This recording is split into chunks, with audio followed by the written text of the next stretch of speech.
Welcome again to Chronically Empowered. And today I'm super excited to have Michelle Irving. I've been waiting so long to finally have this chat with you. And welcome, Michelle. Thank you so much for having me. It's same. I've really been looking forward to connecting together. Super excited. And would you like to introduce yourself? Sure. So my name's Michelle. I work with anybody navigating their career while living with chronic illness. I run a global business. About 75% of my clients are based in the US. And I've lived with chronic illness in a diagnosed way since I was 35 and I'm now 53. So I've done it throughout the whole of my career.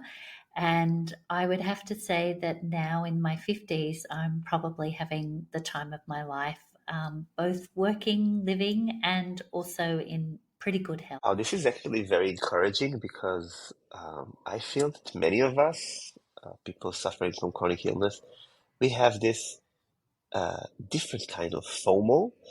Is Yeah. just this feeling that we missed out on life, like those years being bedridden or home-ridden. And I'm hearing more and more from very empowered people like yourself that kind of life can start or be more meaningful at any age. It's very encouraging to me. Yeah, I think that we're taught when we have chronic conditions that life will begin when you get better. And then we're sort of struggling to try and feel better or do better or be better, which is exhausting on top of a chronic condition.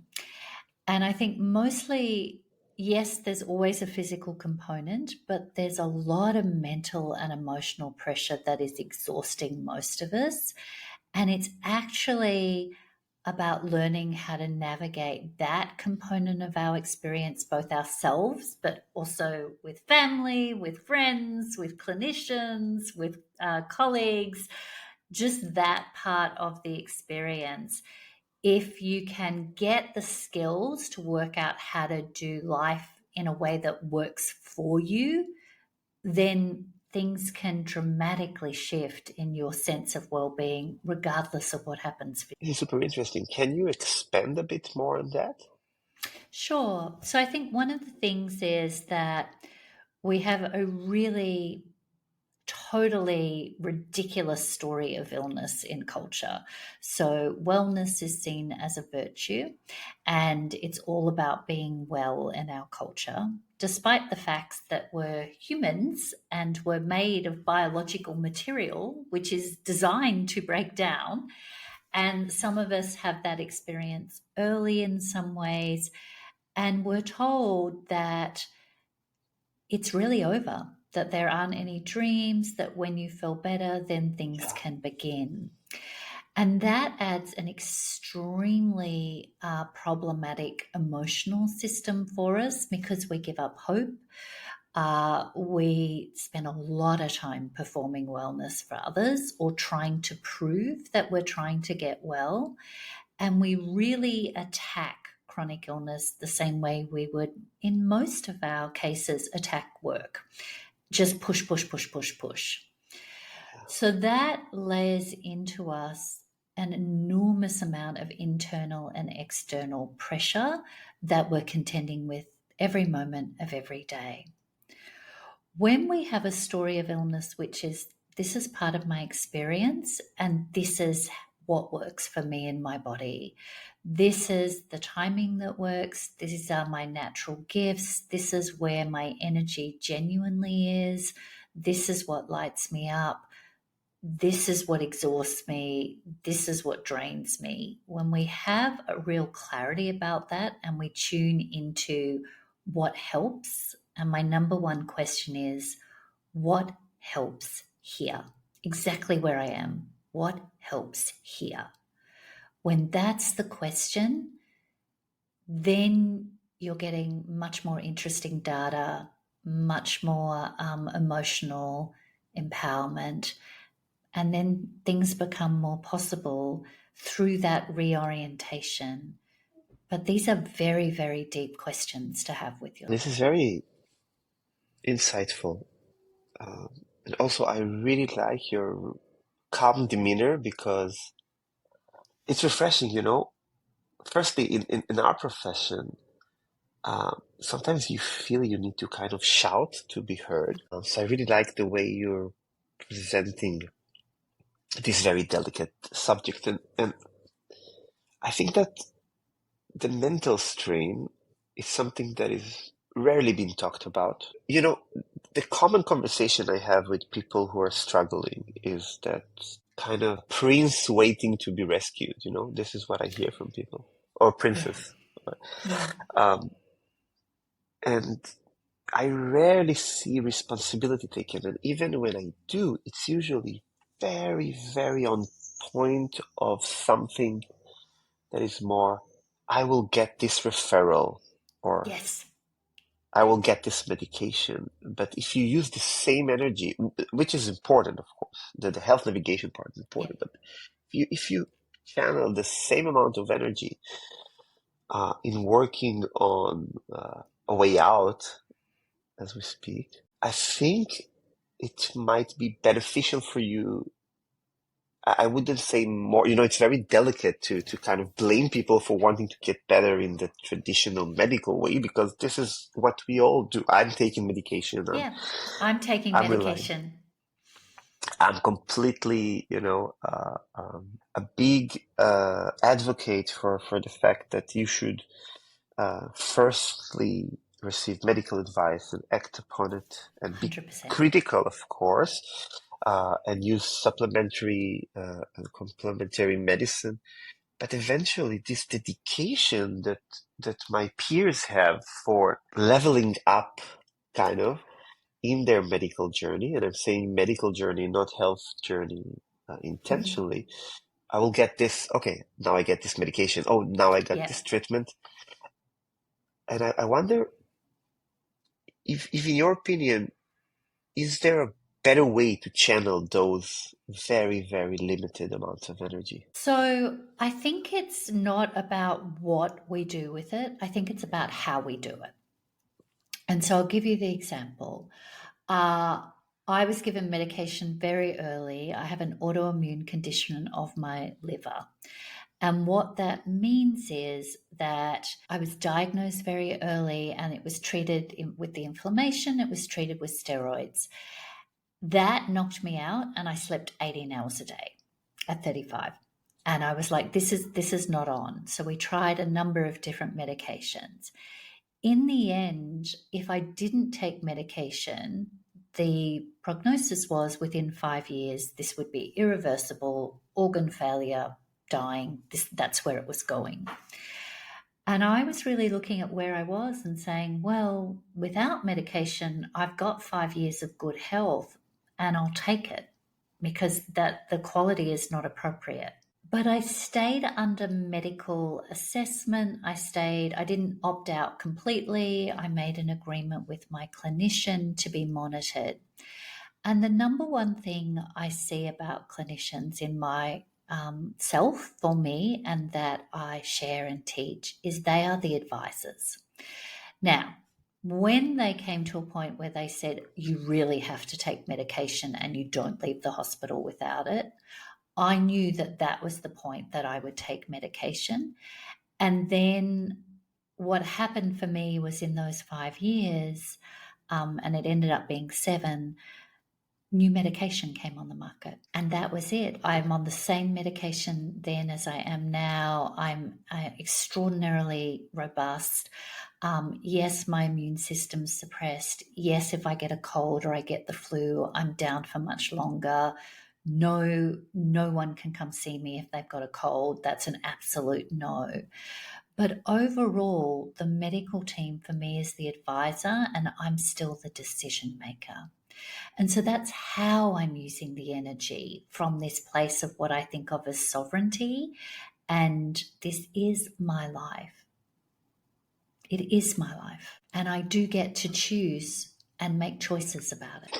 This is really on point. You are the decision maker, and you have a list of advisors. You know, in extreme cases, I call it that you're kind of a consumer in a supermarket and you pick up what you need to get better. But I think this is the extreme form of it, because some people are remain undiagnosed for years. Exactly. Um, And so you're not getting great advice, but the advice that you're getting is that there's no advice yet available for you. And so then what do? You're still there with you. So you're still making yeah, decisions about you and what you're going to do, even in that situation. yeah, and I think this is where frustration builds the Yeah. most, and I think these friction points also create the most effect on mental health. Yes. I think that we are, of course, not trained, and this is another topic maybe, but we're not trained to deal with decision making. Sometimes, school doesn't prepare us for decision making in Yeah. life in general, let alone within the medical realm. But when we're faced with diagnosis, I think that there is a feeling of Yeah. lostness, kind of, Yeah. that right. We're just out there in the wilds, and we say, okay, like, is that it? Yeah. Now I am the person who has to do everything by Do myself. deal with this? Yeah. So this is Yeah. great. So what I did for myself in this quite long process is I designed what I call the emotional map for chronic illness because I needed an emotional map, right? There's the physical process, but emotionally, this is tough. Like, this is really hardcore emotional experience. And so I just started asking myself at various points, where do I feel? Like, what's the vision? What do I feel like I am? And the place that you're talking about is, I call it's out at sea. I'm in a little boat. I don't know what's going to happen. I can only see water and I can't see land. And that's an emotional stage as much as a treatment stage. And in that stage, my only job is to take care of myself in the boat. I can't swim to shore because I can't even see land. So this is undiagnosed, this is flares, this is symptoms. And we think that when we're in that boat, we often confuse it and think our job in that boat is to work out the rest of our life. What am I doing about my career? What am I doing about, all of my lifelong finances until I'm 70? What am I doing about all my creativity and all my hopes and dreams? And we confuse being in the boat with, I have to make decisions about everything from this place in the boat. There are three other additional stages emotionally to the boat, and I'm happy to walk us through them, but I'm curious. So there are four stages to the emotional app. The first is the being at sea and being in the boat. Don't know what's happening, only job, be in the boat. Eventually, whether you get treatment, whether you get diagnosis, there is a point where you sort of get the hang of how things are, and you can see this is going to go on for a little while. And at that point, I say, you wash up on the beach. You've got a bit of a handle, even if you're in bed most of the time, you've got a handle on sort of the rhythm of how this goes. For some people, we'll get treatment, we'll get diagnosis. Emotionally, though, you come to a point where there's, if not acceptance, there's an understanding that, okay, this is happening. And so the second emotional stage is you wash up on the beach and you're out of the exhaustion of being at sea because you've kind of got a bit of a handle on things. The third emotional stage is that you get more capacity. You start to get a little more understanding. You might get, some more support. And I see that stage as you start to get a bit of a rhythm of day to day and a little more hope. And I call that moving through the forest. So you've kind of got more of this space around you and you're starting to have a little more confidence about the chronic condition emotionally. And the fourth emotional stage is returning to the village. So you come up over the hill and you return to the village. And in that stage, you start to share the wisdom. And in that stage, you're sort of in your new normal. Now, these are emotional stages. They're not linear. You can flip one flare, you're back at sea. You can be at sea, get great medication or treatment. You can be in the village. You can be in these experiences physically, but emotionally, your creativity can kick in when you're at sea. So there's the beautiful, you may know Sarah Rami, who wrote A Lady's Handbook for her mysterious illness. Sarah wrote that book over 10 years, a line at a time in her head, while she was in the most physically incapacitated state. So she was both at sea and sharing the wisdom with the village emotionally. She would write her music one line at a time, and then when she got capacity, she would be able to write. So her capacity would expand a little and then it would contract again. And so the emotional stage, in the first instance of it, we think of it as related and correlated physically. But actually, once you start to get to know these stages, you can actually be in a robust emotional state, whatever is happening physically. And just to let everybody know, you can go find this map. It's totally free. It's on my website. There's a little video explaining it. There's a little download so you can work out where you are. But I worked this out for myself by just asking myself, what does it feel like here? What does it feel like here? And my psyche would give me an image.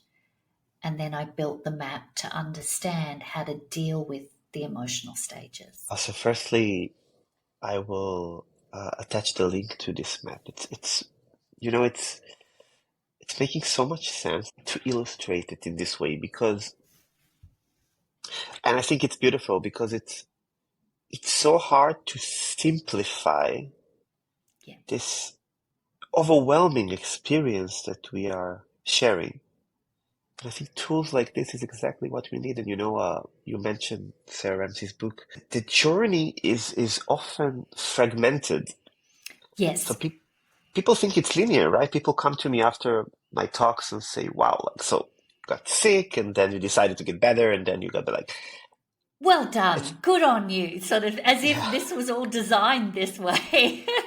it's beautiful for storytelling, but and in the first years, I would tell the story as is because I didn't want to disappoint people. I didn't want to kind of Yeah. uh, uh, discourage people from Yeah. embarking on their journey.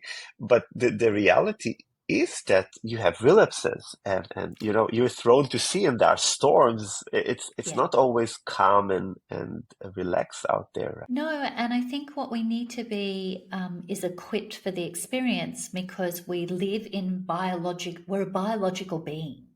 I've had the privilege of aging. I was never expected to live this long. And so there's all new challenges with that. It's like, oh my gosh, what am I going to do in my 50s and 60s? I never expected to be here. Um, but I have the privilege of watching my body go through the experience of aging, which is what most people will go through in the experience of when they come into a relationship with limitations in their body. I just had a preview of that in some very extreme experiences. And then as I recovered from the liver condition in terms of we got medication that worked for me and my body, then going into perimenopause, just in that stage of life, I got a whole new chronic condition, which I still live with as well. And that was, a vertigo condition, vertigo 24/7, way back at sea, back in bed for, months and months at a time. And these ways of being with ourselves, like the number one experience in a chronic condition that we all try to outrun, and I'm all for giving it a go. If you can outrun it, I'm all for it. Go for it. My experience is that there comes a point where you cannot outrun the fact that you are with yourself, often for long periods of time. And so that can turn inwards and eat at you. That can be high criticism. That can be, I haven't done the right thing, or how am I going to get well? Just so much fuel for eating away at yourself. The alternative is the question that I like to stay with for myself. And that is, how can I use this experience to be closer to myself or to be more empowered. And the number one thing for me in that is the first thing you end up with is faced with compassion, which none of us want to do. None of us want to have self compassion. It's hard work. And so the question I have then is when I can't have compassion and I'm not getting what I want and I'm in these experiences and I've got the frustration, my number one question is, can I have compassion for myself that I can't have compassion for myself? And usually I can exhale and go, okay, yeah, I really understand why I can't have compassion for myself. And that will lead me into relationship with myself. It gives me a doorway into being okay with exactly where I am. This is a very important point because I think that there is frustration, of course, but I think there is this self-anger, kind of the betrayal of the body, Yeah. the loss of youth, right? Yeah. So how do you deal with those very strong emotions that comes up often? So, me, those questions and the lost opportunity and what's going to happen with my life and how am I going to, what is my life and the irritation and the envy and the jealousy at everybody else going along with theirs. So, in that process for me, I was like, I just want to be connected with my own depth. And this is a place that I can go to. And so, one of the things that I did was I read mythology and I watched an enormous amount of Carl Jung. And for me, what I went to was the great feminine myths because I was interested in mythology. It was one thing I could do with my time, particularly when there was a time where I wasn't sure if I was going to live or not, and we weren't sure whether medication would work. So I thought I can't go traveling. I can't, climb a ladder corporately, but I'd really like to read the Iliad. So I'm going to read that. And so I would make a goal that fitted my circumstance as a life experience. And that gave me a sense of just fueling myself gently. And I'm, one of the very few people in my friends group who's read the Iliad, but I know all about it. And that led me deeper into ancient feminine myths. And the only stories we really tell in our culture are stories of virtue and triumph, which is why we're also irritated with diseases Right. that get overcome because there's this whole triumph narrative and it really pisses you off if you've got a chronic condition. However, in mythology and the ancient way of telling stories, these were not stories of great triumph. Yes, there was triumph, but there was always a dragon. There was always another adventure. And those are stories about the inner journey of power and psyche. They're not stories about moving in the world. They're actually stories about how you psychologically develop as a human and what you face internally with your. So basically, you're saying that this side quests have sometimes even more meaning than this Odyssey as a whole. Yeah, I think that I really know myself and I can really be with myself in any of my states. I can be with you in whatever is going on with you because I've learned to be with myself. And there is nothing this world needs more than our capacity to be with what's actually true. Because only when we're with what's true, only when we're with, okay, I am living with chronic illness. I don't know what's going to happen. Of course, I'm going to put energy into treatment and follow the threads and amazing things can happen. New medication changed my life, like it did change it, but it hasn't changed the chronic condition that we still need to monitor very closely, and it could turn like that. But I can be with that because that's actually what life is. It isn't some enormous ongoing progression into happiness. The tyranny of happiness is one of the dragons that we've been sold. And it's something that haunts us, this tyranny of happiness. If you haven't done it already, I think that you should formulate everything you just said here in a book, somehow to a book, because I've started, but that's I've good got a because bit on. That's a lot of wisdom there. You know, it's uh, when I was in the majority of my bedridden years, social media was not there yet, Yeah, in terms of, same. yeah, like in terms of, I would not say availability because it was starting. There were Yeah, Facebook at some points and so on, but it was still very innocent. Like I still have friends who even attended my wedding who I met on Facebook as a random yes, strangers, right? yes, It was very innocent, very encouraging, but I think that this, like you said, this tyranny of happiness is a beautiful term because um, it's been talked about a lot. But this pursuit of perfection and never showing imperfections, it's something that it's actually making our lives as chronically ill people harder, I think. Because you would think that if you're lying in bed and you have this device in your hand that you can connect to the world, you can be yes. inspired. But from my kind of limited observation, I think that actually it makes us feel this giant FOMO that everybody's living a wonderful life and we are stuck in bed or we are stuck at home. Yeah. Um, this is very frustrating for a lot of people, and you cannot tell people stop using social media because No, and I Mhm. don't think we're all wired into it now. Like we can have a go and we can have a digital detox. Um, I think what we want to do is curate what we're seeing. And I think this is actually a really important conversation.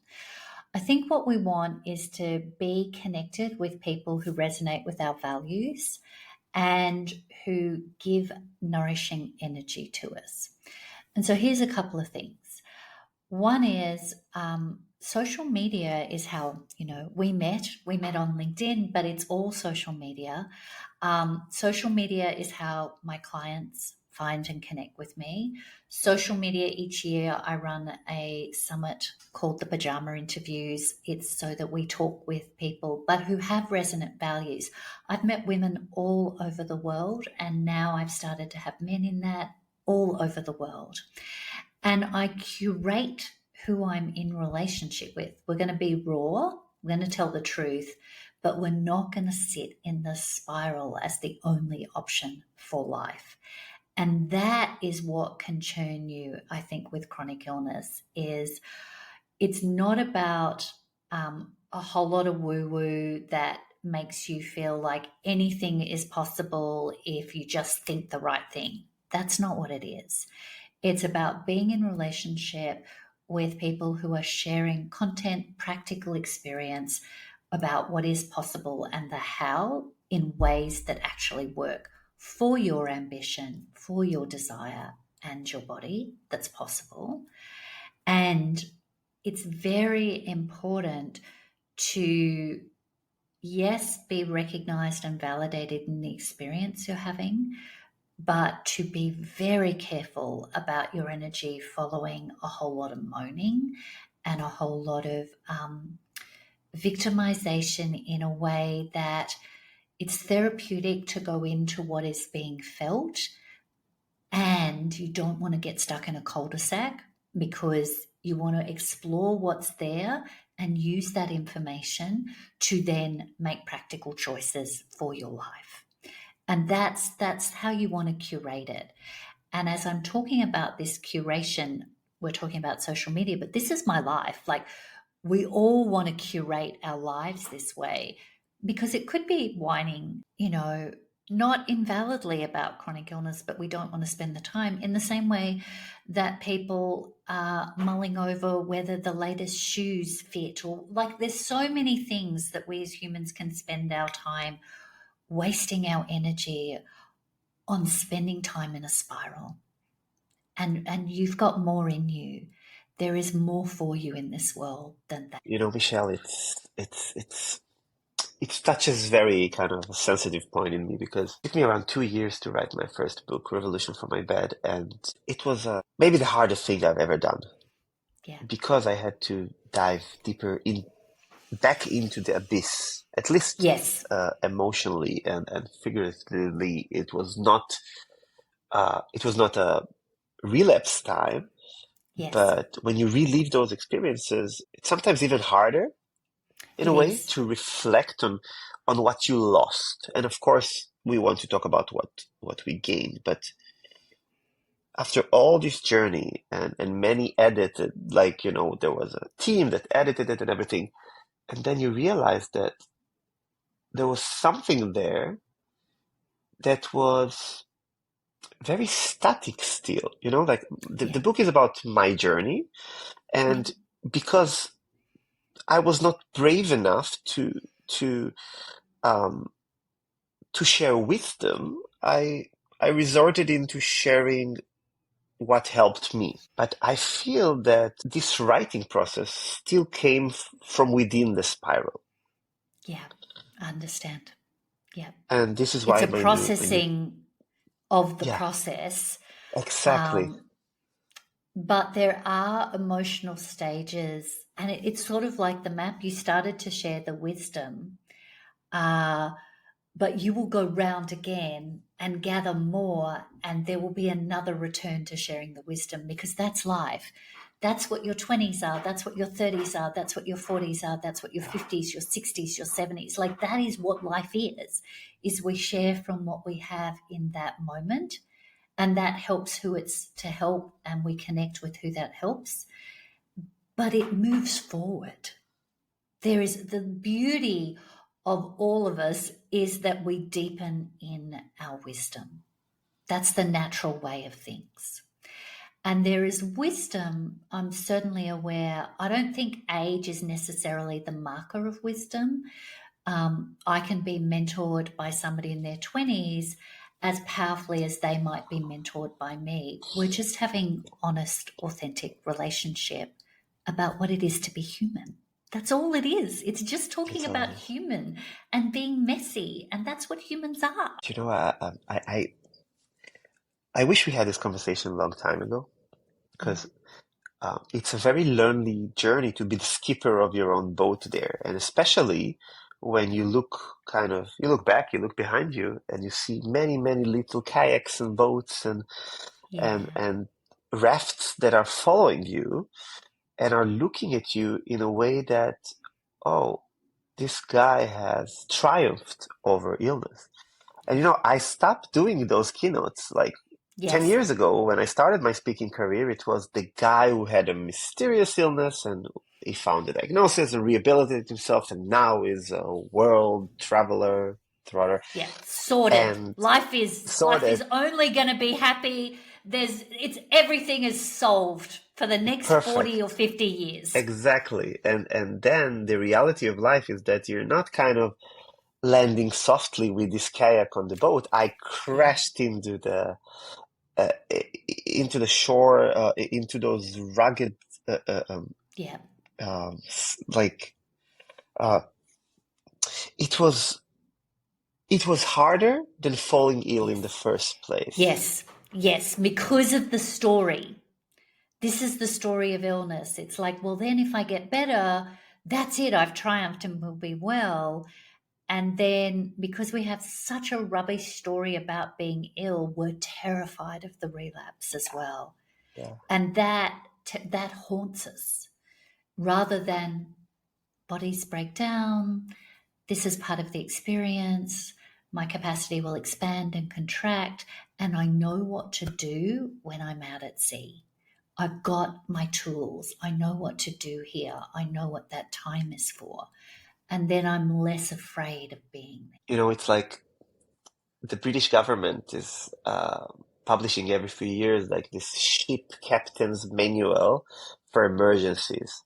Yeah. And I have a background in emergency medicine, so it's really interesting for me to see how can you take all this knowledge and put it in such structured, beautiful, illustrated way.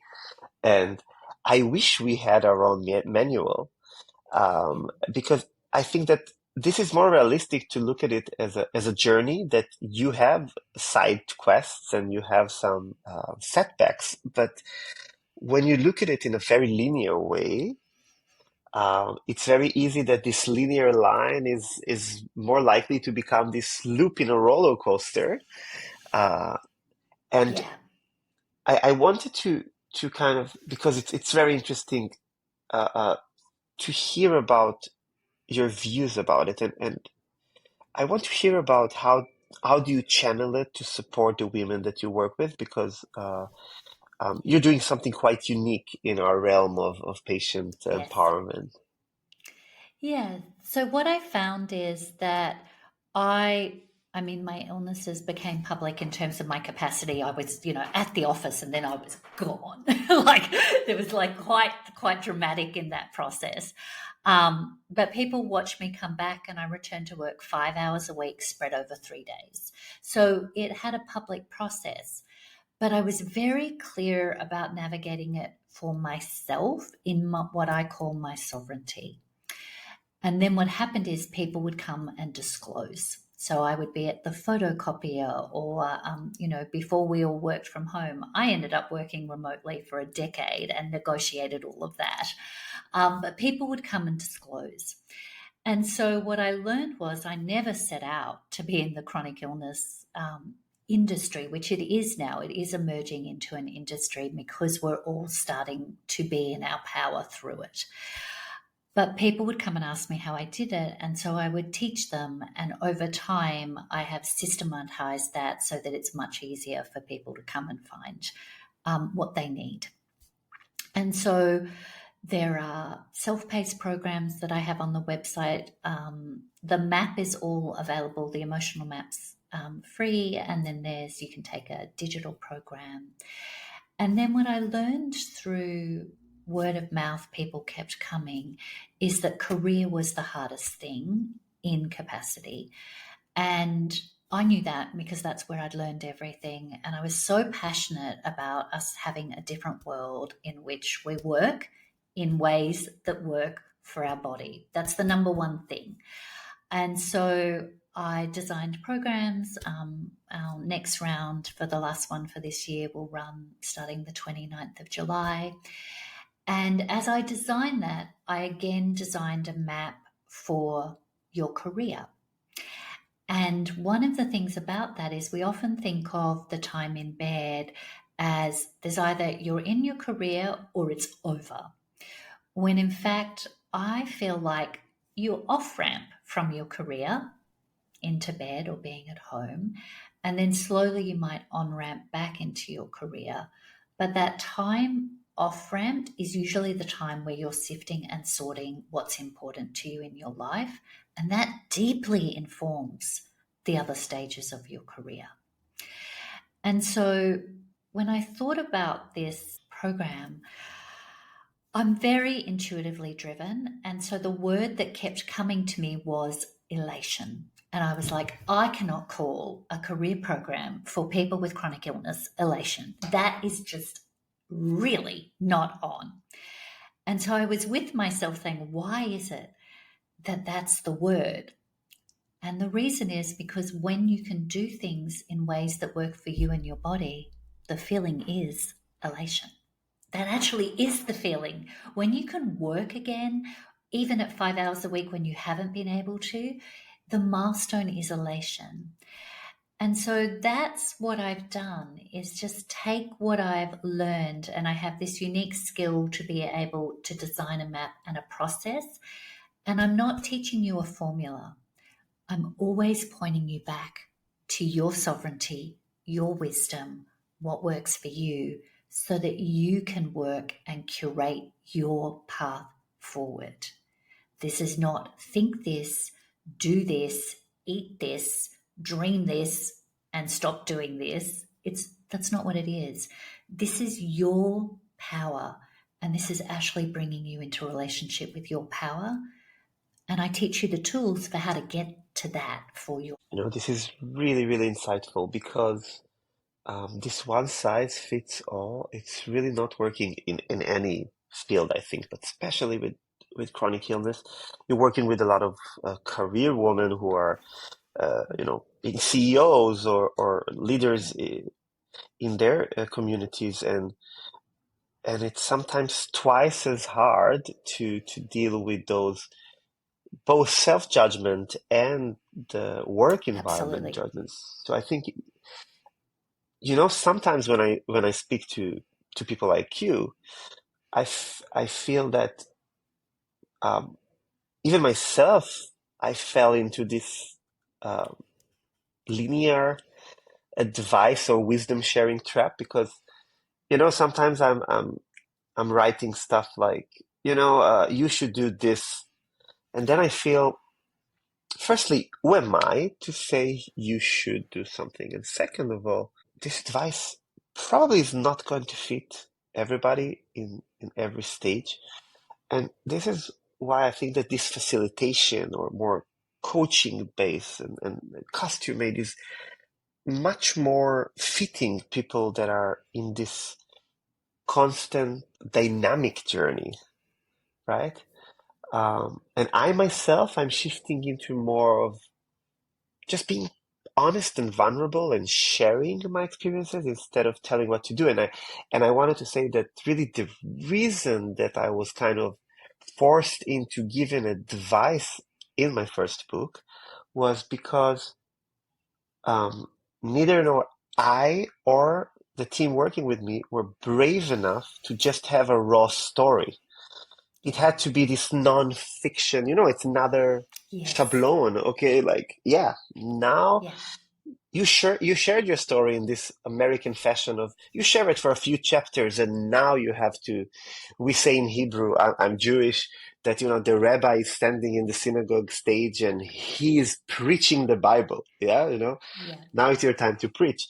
And I like your approach that you're not a preacher, you're more a facilitator. Yeah, I think that we're at a time in the lives that we live, at a time in history where it's really important to be connected to the wisdom of what it is to be human.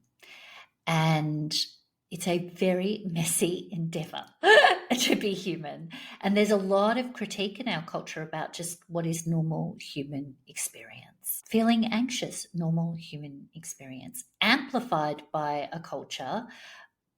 Yes, absolutely. But it's all turned into this way in which we critique ourselves as if there's something else. There's nothing to critique. You're just being human in an experience of what it is to do that. Now, are there things that help you emotionally and mentally? Absolutely. That's the wisdom that is also within humans. And what you're talking about in this give an answer is we're trained to think, I have a problem, just work out the answer and things will be solved forever. If there's ever a myth, that's the myth. Like, this is the most, like, that is the product of advertising. And we have all swallowed that. It's like, solve one thing, guess what? Another thing's going to arise. It's not about having it all solved. It's actually about how do you as a human work with your process of solving and work with the things that are unsolvable. That's it. It's as simple as that. That's the mystery of living. You are in a mystery. You are a mystery to yourself. Chronic illness is a tremendous mystery. And this world needs nothing more than your authenticity to be having the truth of that conversation. That is what would actually change a lot of what is going on. Michelle, this is something that I really want to point out to that um, it's extremely rare for me. And we are talking to hundreds of people in a year. To hear somebody who's not trying to put the right answer in front of people. Yeah. Um, and if I can share one thing from my journey Yeah. for people to learn, is that the actual process of writing a book, which is basically a journal, Yes. that was a therapeutic one. That was the Yes. tough observation. That was the diving into the abyss and climbing back up. And I think that what happened to me in my writing process and in my speaking process and in my podcasting process is similar to this clash of expectations that we have from society and our authentic self. My authentic self ended the book with this realization that basically I'm suffering also from post trauma, and I went Yeah. on and diagnosed it and treated it. But then, when I finished it, I felt that I'm not enough. This is not enough. who am I Yes. to write my own story? And this is not about writing a book. It's like, I'm not writing my own story. There is this huge fabric of stories, and I'm kind of weaving my story inside. And I think that that was the thing that contributed a lot to my later relapse, because when I wrote this book, despite the fact that it was the midst of COVID, I was the Yeah. healthiest I've ever been probably in my life Yeah. and the happiest. Um, and what let me down eventually, of course, there was re-traumatization and a Yeah. virus on the way, but eventually those self-doubts that what you're doing is not enough, nor like to yourself or for other people. And I think that what you're doing is to kind of saying it's okay. It's really okay to be you, kind of. Yeah, I think that we are plagued in our culture by that's what advertising is. It says you're not enough. Intellectually, we know that, but we are not tracking the emotional impact. We all feel not enough. That's part Yeah. of the human condition. Yeah. That's actually what connects us is the feeling that we feel we're not enough. And then we're sold this idea of, well, just sort that out. Just do this, whether it's think this, drink kale juice, go to the gym. I mean, so have a war, sort out what that is, have a power dynamic, be more important than others, be less important than others. Somehow all of that will make you okay and enough. And the reality is, we're messy. We're going to feel not enough. And in that, that is exactly what makes us enough. But that is a muscle. Like, that's not something you just think. That's a muscle. That is something I have to lift every day with myself. It is a way in which we strengthen our own capacity to be in what I genuinely call sovereignty. Sovereignty means self referenced power. That's actually what it means. My power, I reference myself. I don't wire it out through everybody else to work out whether or not it's okay for me to have power in this situation. I start with, if I'm not feeling powerful, I start with, okay, what's going on inside? Where do I rebalance this? Of course, there are power dynamics. Of course, there are horrendously traumatic situations. And many of us don't live in those circumstances. And because we don't live in that, we really need to stand up and be accountable for the power we do have. And it has to start with our relationship with self. And I'll leave you with this one sort of piece around this. This is why we're all interested in authenticity. When you are deeply connected to you, you are very hard to manipulate and almost impossible to control because you are referencing you first, not in a selfish way, but in an actual, I'm grounded in me and I'm going to be grounded in me and see what I think of the rocking and rolling rather than just taking it all in and rocking and rolling. I'm going to challenge you there because, like, I'm using a lot of metaphors when I write and speak, and it's kind of facing the winds, Yeah. um, what you're mentioning, because eventually the wind will come, and if you're a Yes. deep-rooted tree, you will swing a bit, you'll lose some Yes. leaves, but you will not be taking apart. Yes. Um, and I want to challenge you with the thought that I have that illness often catches us, especially autoimmune,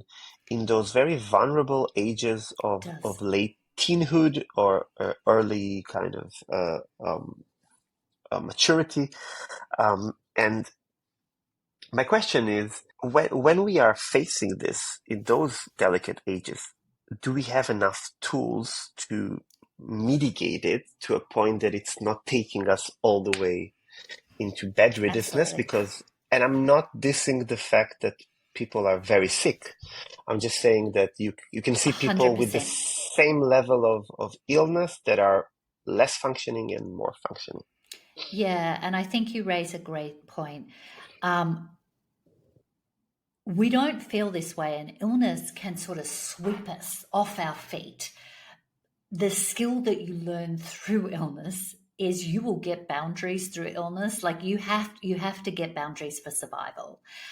You might take 5 years to get them, but you will get them sooner or later because the illness itself gives you no choice. You only have so much energy, and you have to learn to say no, and you will learn to say no one way or another.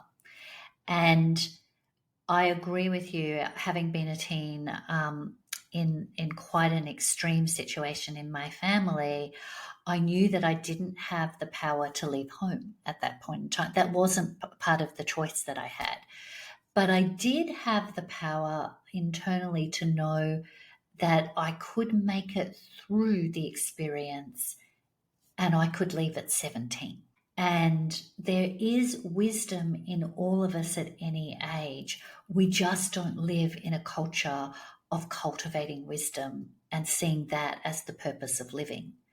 We live in a culture that, in fact, will teach you to disassociate and give up your connection with yourself as if having power is somehow hooked into somebody else's approval. In a child and teen state, you are dependent on the environment. There's no question. And your brain is still developing. And you will still go through a process in that where you will be also developing your own power. It may not be matured, absolutely. But some of this conversation about the emotional map and finding those ways and what happens at those stages can help you find your way into maturity. This is super insightful. I'm just sitting here waiting for your book to be written so I can learn from it. I think it's really missing. You're from Australia. I'm originally from Israel, and um, in our countries there is also other cultural ways to tell a story. And Yeah. I think that the what's available out there in terms of advice or support, it's a lot of time this like I love my American friends, but and family who lives there, but this American nonfiction way of telling a story, and it's a lot of time triumph based, and it's a lot of time this like I'm gonna slay the dragon. There are not like 100 dragons on the way, and I think this is something that really is contributing to people who are already empowered enough to embark on a journey, but then they're exposed to these materials out there, whatever they be, that tells them that you're not enough. Basically, what you're doing is not enough until you did this.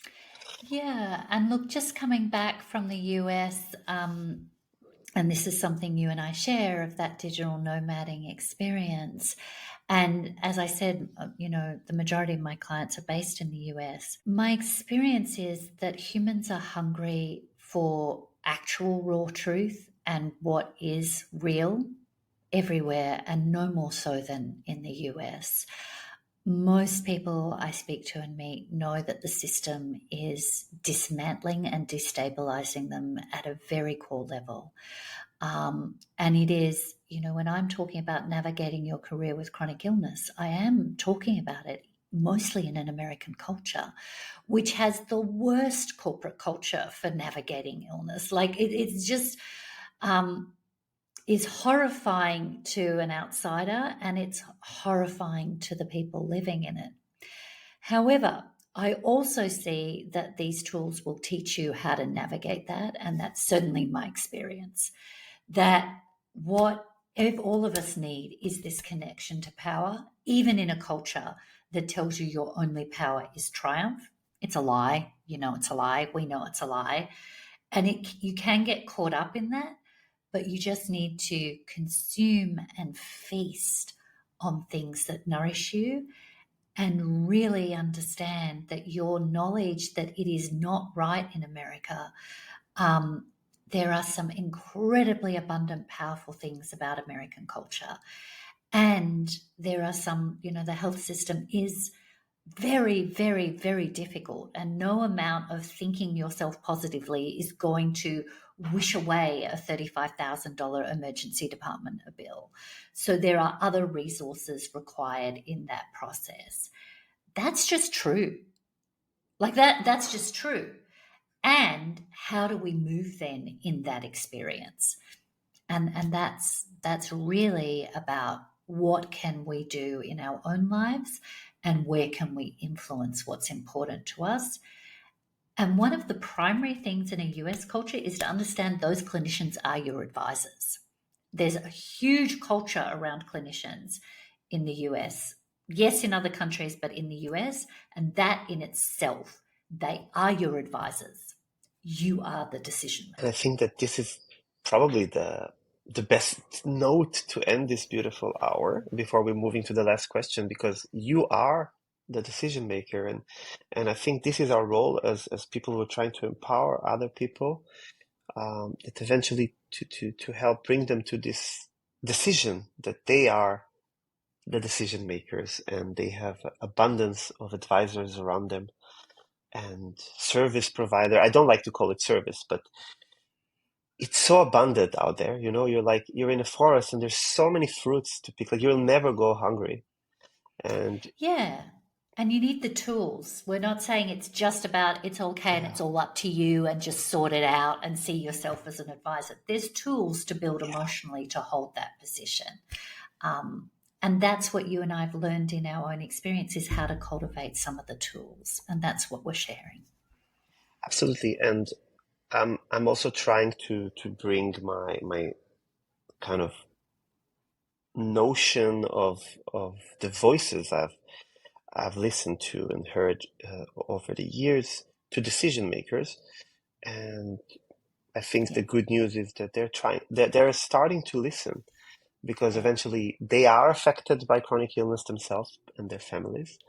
And also there is more openness for this rawness and vulnerability. And regarding to what you've said before about the American culture, I think that what really helps me in speaking to people from American culture or North American culture or you know what, in cultures in general, is that I speak uncomfortable truth and I'm very authentic.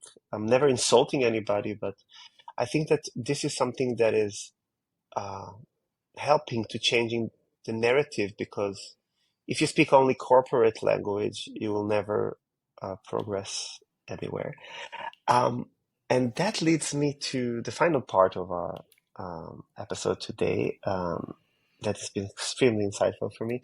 And usually I like to ask my guests to ask me anything they want, and we haven't prepared it, so I have no idea what's coming. I can't So wait. I'd like to ask you what mystery are you living in the moment in your life? Wow, this is incredible. It's like every recording is just gets tougher and better. Like, thank you. What mystery am I living at the moment in my life? Um, I'm baffled by a process that doctors call somatization, um, which is basically that our thoughts can create symptoms. And because I have POTS syndrome, which is a type of dysautonomia, so my autonomic nervous system is completely disrupted. When you combine it with PTSD and you combine it with some sort of somatization, it's really the worst vile cocktail that you can ever taste. It's really not a good combination. And I'm baffled by this mystery that every time I get frustrated or disappointed or any strong emotion that comes in, immediately I have very strong physical symptoms. And I must say that I've been ill for 20 years, but it's never been that bad before, and I don't understand why. Yeah. And that's the mystery you're currently living in with the physical health. And it also sounds to me like it's a mystery about life. There's something about what is life now with this experience. Thank you for asking this. This is very interesting to reflect about what is life with this experience. Michelle, it's been incredible. I just love to meet people. You see these personas on LinkedIn, and everybody seems like larger than life, but eventually we are all good people who are trying to help other people and help ourselves. And this is why I started this little project to talk eye to eye level with people like you, and just to learn what's out there. We are in this village sharing knowledge. Thank you so much for, firstly, the work that you're doing, and secondly, for taking the time this late you see, I'm very lit because I'm in Austria and you're in Australia. This late in the day, you see the darkness through your The window. dark. Thank But technology is enabling us to do this amazing kind of far-seeing, and I will add the link to your program and Sure. to your chart in the description of this podcast. Thank you so much, and um, I wish for us to collaborate more and have lovely conversation in the future. Thank you very, very much for both the work that you do, and I've followed you on LinkedIn for quite a while, and it's fun. It's fun to see other people. It's fun to be like, oh, look, we're all out here doing something, and for inviting me and having me on. It's my absolute pleasure to be with you. Thank you so much, and have a good night there in Australia. Thank you. Take care.